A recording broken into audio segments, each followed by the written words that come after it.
Hello everyone, আসসালামু আলাইকুম। আশা করি আপনারা ভালো আছেন। আমিও আল্লাহর রহমতে ভালোই আছি।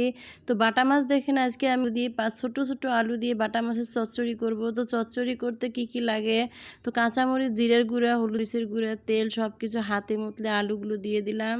আলুগুলো দিয়ে ভালো করে মেখে নিলাম, কারণ আলুর গায়ে গায়ে লেগে যায়, আর লবণ ঝাল সব যেন আলুর গায়ে থেকে। এত কাঁচামরিচের এই চচ্চড়িটা যে এত ভালো লাগে। চুলায় দিয়ে ঢেকে দিলাম। এখন দেখেন বলক উঠেছে। মাছগুলো এখন দিব, কারণ মাছগুলো মানে গরম পানিতে দিলে হয় কি, গরম ঝোলে দিলে মাছগুলো ভাঙে না, আর আস্তে আস্তে থাকে, লম্বা লম্বাই থাকে, কাটা বেশি একটা বেরিয়ে আসে না।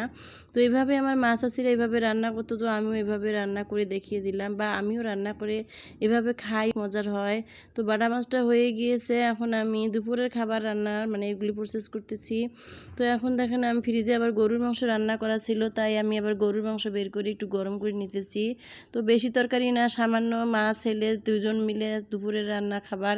তো রান্না শেষ, খাওয়া শেষ। এখন দেখেন আবার আমার হাজবেন্ড মাছ নিয়ে এসেছে, পাবদা মাছ নিয়ে এসেছে। দেখেন পাবদা মাছগুলো কুটলাম, ধুইলাম, আবার ভালো করে ফ্রেশ করে ধুয়ে ফ্রিজে রাখবো। আর মাছগুলোর পেটে দেখেন কত সুন্দর যে মানে ডিম আর কিছু মাছ আবার রান্না করার জন্য রান্না করলাম। মানে একদম সব কিছু মেখে মুখে শিলপাটায় বেটে রান্না করার জন্য প্রসেস করে রান্না করলাম। এগুলি আবার রাত্রে খাবো। আর ট্যাংরা মাছ ধুয়ে কুটে রেখে দিব।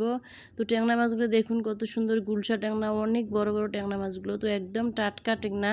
আমার হাজব্যান্ড আবার সবসময় টাটকা মাছই বেছে বুছে নিয়ে আসে, আর বাজারটাও অনেক শখ করে, অথবা বিকেলেই করে, কারণ বিকেলে মানে প্রচুর মাছ নামে, আর সকালেই মাছ নামে। তো এই সব কাজ শেষ, দুপুরের কাজ শেষ, খাওয়া দাওয়া শেষ। তো এক জায়গায় ঘুরতে গেলাম, নদী বন্দরে, টঙ্গী নদী বন্দরে ঘুরতে গেলাম। তো দেখুন ঘুরতে গিয়ে ফুচকা খাবো, আর ফুচকার জায়গায় দেখেন, ফুচকার যে জায়গায় এত ভিড়, মানে দিতে সময় পায় না, ওনারা অর্ডার দিয়ে দাঁড়িয়ে আছে, তো তারপরেও আমরা পাইতেছি না। তো আমি বললাম যে অর্ডার দিয়ে দাঁড়িয়ে থাকতে হবে, না হলে তো এখানে প্লেট নেওয়া যাবে না। তো দেখেন আমার হাজব্যান্ড আবার হেঁটে বেড়াচ্ছে, মানে দেখতেছে কোথায় সিট পাওয়া যায়, আমাকে বসিয়ে দিবে। তো আমি একটু সিট পেলাম, বসিয়ে গেলাম। আর এদিকে দেখেন অর্ডার করছি, এখনও পর্যন্ত ফুচকা নেই। তো ফুচকা নেই, পরে আমি বললাম যে ভেলপুরি খাবো, তো ভেলপুরি অর্ডার দিলাম। তো ফুচকাও আছে, তো আজকে ভেলপুরি খাই, কারণ অনেক ফুচকা খেয়েছি, ভেলপুরি বেশি একটা খাওয়াই হয় না। তো ভেলপুরির প্লেট সাজাইতেছে, দেখুন কত যে সময় লাগতেছে, মানে এনারা মানে কোনো সময় পাচ্ছে না, এত কাস্টমার কাকি দিবে, মানে করতেছে। তো আমার হাজব্যান্ড ওখানে দাঁড়ায় আছে, একবারে নিয়েই আসবে। তো এখন দেখুন বানাইতেছে, ওনারা অনেক মানুষের জন্য ভেলপুরিগুলো বানাইতেছে।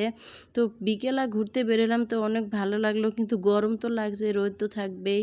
তো ভেলপুরি দিয়েই দিল 2 প্লেট। দেখেন এই যে আমার ভেলপুরি তেঁতুলের টক দিয়ে সব কিছু দিয়ে সুন্দর করে সেজে গুছে দিয়েছে। আর ভেলপুরিগুলো একদম ফুচকার মতো অনেক মজার হয়েছে, ভালো করে খেয়ে নিলাম। তো ভিডিওটা ভালো লাগলে একটা লাইক, কমেন্ট, শেয়ার করবেন। আল্লাহ হাফেজ।